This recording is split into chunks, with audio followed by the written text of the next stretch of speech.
தேசிய ஜனநாயக கூட்டணி குடும்பத்தில் அதிமுக இணைந்ததில் மகிழ்ச்சி என பிரதமர் மோடி எக்ஸ் தளத்தில் பதிவு. தமிழகத்தின் முன்னேற்றம், கலாச்சாரத்தை பாதுகாக்க திமுகவை விரைவில் வேரோடு அகற்றுவது முக்கியம் எனவும் சபதம்.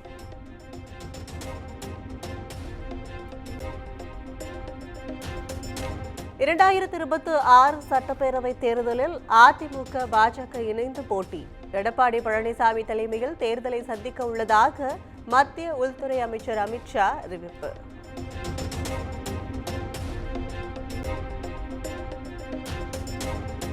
இரண்டாயிரத்து 26 தமிழ்நாட்டில் அதிமுகவுடன் இணைந்து கூட்டணி ஆட்சியை அமைப்போம். எடப்பாடி பழனிசாமி தலைமையில் தான் கூட்டணி செயல்படும் என்றும் அமித்ஷா உறுதி.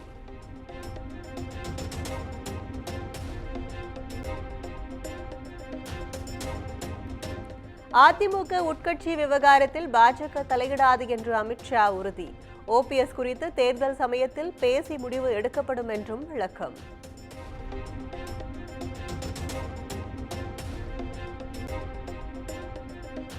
தமிழ்நாட்டில் டாஸ்மாக், போக்குவரத்து உள்பட பல்வேறு துறைகளில் ஊழல் கரை படிந்துள்ளது. ஊழல் குறித்து முதலமைச்சரும் துணை முதலமைச்சரும் மக்களிடம் மன்னிப்பு கேட்க வேண்டும் என்றும் அமித்ஷா அறிவுறுத்தல்.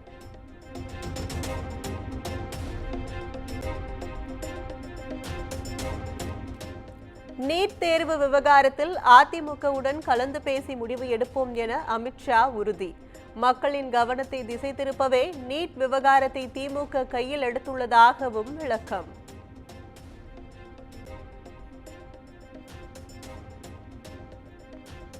அண்ணாமலைக்கு தேசிய பதவி வழங்குவது குறித்து கட்சி முடிவெடுத்துக் கொள்ளும். அண்ணாமலை மாற்றத்திற்கு பிறகுதான் அதிமுகவுடன் கூட்டணி உறுதியானதாக வெளியான தகவலில் உண்மையில்லை என்றும் அமித்ஷா விளக்கம்.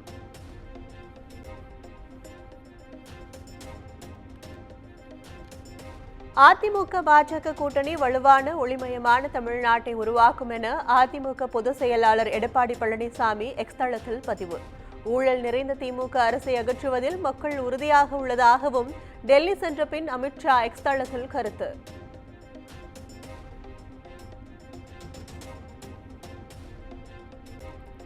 தமிழக பாஜக மாநில தலைவராக தேர்வாகிறார் நயினார் நாகேந்திரன். வேறு யாரும் வேட்புமனு தாக்கல் செய்யாத நிலையில் அதிகாரப்பூர்வ அறிவிப்பு இன்று வெளியாகிறது.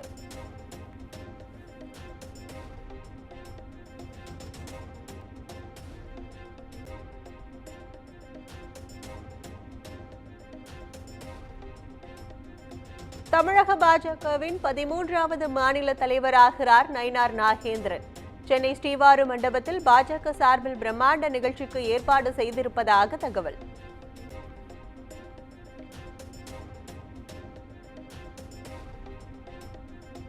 பாஜகவுடன் கூட்டணியை அறிவிக்கும் நிர்பந்தத்திற்கு அதிமுக ஆளாக்கப்பட்டுள்ளது. அண்ணா ஜெயலலிதாவை தரக்குறைவாக பேசியவரோடு இபிஎஸ் கூட்டணி அமைத்திருப்பதாகவும் திமுக எம்பி கனிமொழி விமர்சனம்.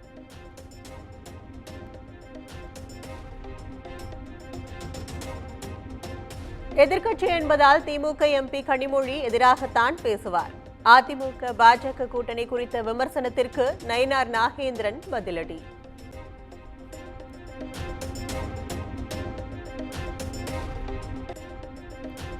அதிமுக பாஜக கூட்டணிக்கு ஆந்திர துணை முதலமைச்சர் பவன் கல்யாண் வாழ்த்து. தமிழகத்துக்கு தேவையான நன்மைகளை பாஜக அதிமுக கூட்டணி நிச்சயம் செய்யும் எனவும் கருத்து.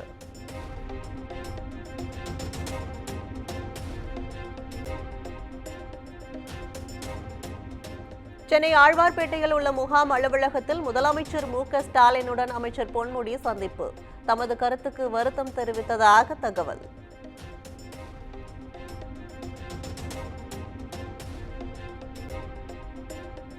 பெண்கள் குறித்து சர்ச்சைக்குரிய கருத்து தெரிவித்த விவகாரம். அமைச்சர் பொன்முடி பதவி குறித்து முதலமைச்சர் மு.க. ஸ்டாலின் தான் முடிவெடுப்பார் என்றும் கனிமொழி விளக்கம்.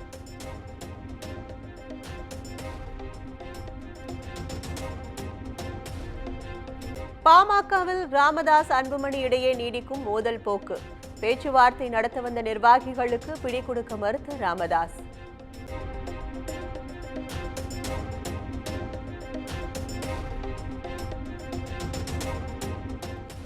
வங்கி கடன் மோசடியில் திமுக எம்பி அருண் நேருவிடம் முக்கிய ஆவணங்கள் பறிமுதல். 30 கோடி ரூபாய் முறைகேடாக பயன்படுத்தப்பட்டுள்ளதாகவும் அமலாக்கத்துறை அறிக்கை.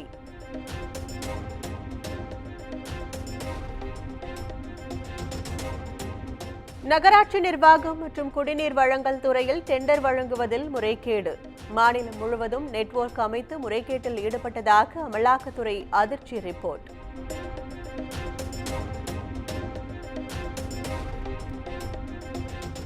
நகராட்சி நிர்வாகத்துறையில் அதிகாரிகளின் பணியிட மாறுதலுக்கு லஞ்சம் பெற்றதற்கான ஆதாரங்கள் சிக்கியிருப்பதாக அமலாக்கத்துறை அறிக்கை.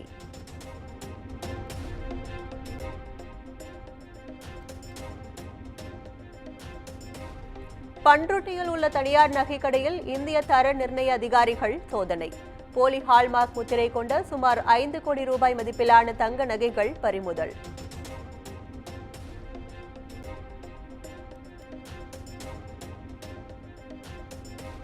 திருச்சி மாவட்டம் துறையூர் அருகே இறுதி ஊர்வலத்தின் போது எதிர்பாராத விதமாக ஏற்பட்ட வெடி விபத்தில் இளைஞர் உயிரிழப்பு.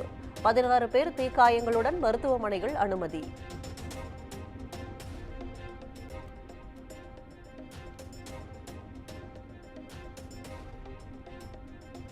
ஈரோட்டில் ஊரக வளர்ச்சித்துறை செயற்பொறியாளர் அலுவலகத்தில் லஞ்ச ஒழிப்புத் துறையினர் சோதனை.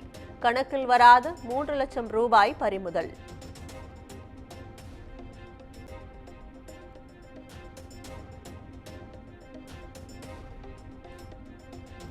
கோவை மாவட்டம் வெள்ளியங்கிரி மலையேறிய பக்தர் உயிரிழப்பு. மூச்சுத் திணறல் ஏற்பட்டு உயிரிழந்த நிலையில் போலீசார் விசாரணை.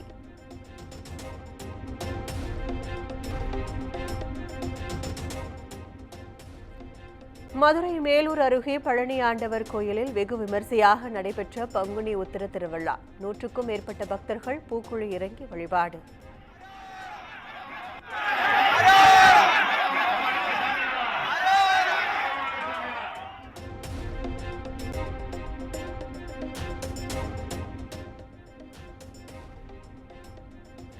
நாகை எட்டுக்குடி சுப்பிரமணிய சுவாமி கோயிலில் பங்குனி உத்திரத்தையொட்டி வெள்ளி மயில் வாகனத்தில் முருகப்பெருமான் வீதியுள்ளார். திரளான பக்தர்கள் சுவாமி தரிசனம்.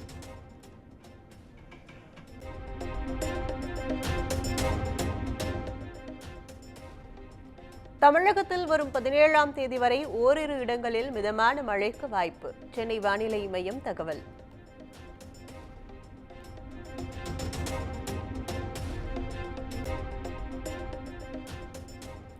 தட்கல் டிக்கெட் புக்கிங் நேரத்தில் எந்த மாற்றமும் இல்லை. சமூக வலைதளங்களில் நேரம் மாற்றப்பட்டுள்ளதாக செய்திகள் பரவிய நிலையில் ரயில்வே நிர்வாகம் விளக்கம்.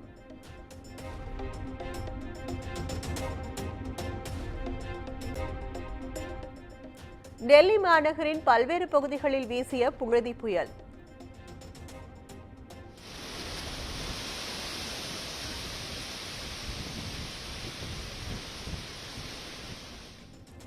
சாலைகளில் மரங்கள், மின் கம்பங்கள் முறிந்து விழுந்ததால் இயல்பு நிலை பாதிப்பு.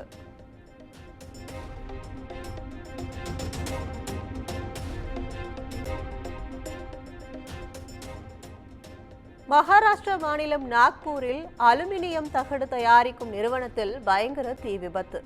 6 பேர் காயம், 2 பேர் உயிருக்கு ஆபத்தான நிலையில் மருத்துவமனையில் அனுமதி.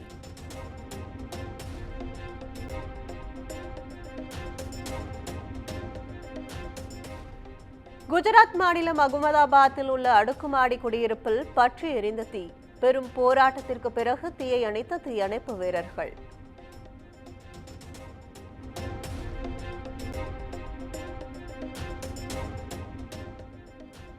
மியான்மரில் மீண்டும் நிலநடுக்கம். ரிக்டர் அளவில் 4.1 பதிவான நிலையில் கட்டடங்கள் லேசாக அதிர்ந்தன.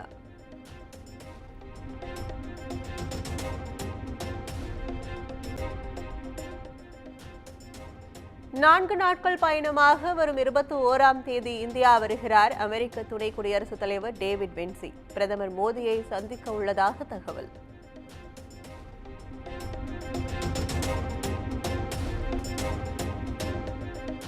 IPL தொடரில் சென்னை அணியின் தோல்வி முகம் தொடர்கிறது.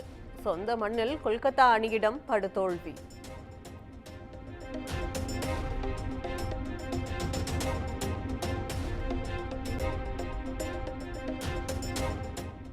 நாங்கள் சில போட்டிகளில் நன்றாக ஆடியிருக்கிறோம். எங்களது அணுகுமுறையை வேறு அணிகளோடு ஒப்பிட வேண்டாம். கொல்கத்தா அணிக்கு எதிரான போட்டியில் தோல்விக்கு பிறகு சென்னை அணி கேப்டன் தோனி பேட்டி.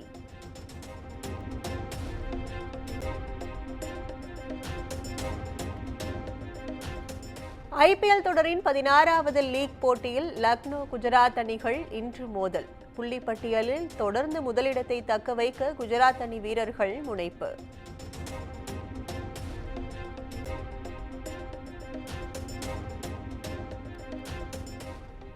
இன்று இரவு நடைபெறும் 2வது போட்டியில் பஞ்சாப் ஐதராபாத் அணிகள் மோதல். தொடர்ந்து 4 போட்டிகளில் தோல்வி கண்ட ஐதராபாத் தனது 2வது வெற்றியை பதிவு செய்ய தீவிரம்.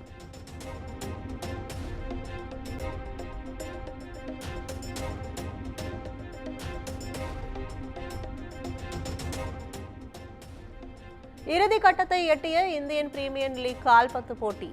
இன்று நடைபெறும் இறுதிப் போட்டியில் மோகன் பகான் பெங்களூரு அணிகள் மோதல்.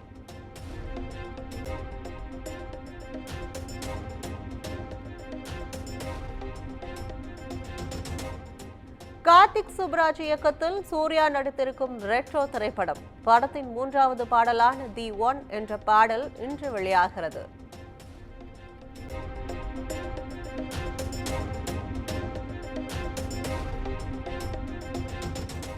ஆதிக் ரவிச்சந்திரன் இயக்கத்தில் அஜித் குமார் நடிப்பில் வெளியான குட் பேட் அக்லி திரைப்படம் முதல் நாளில் தமிழ்நாட்டில் மட்டும் சுமார் 31 கோடி ரூபாய் வசூலை குவித்துள்ளதாக படக்குழு அறிவிப்பு.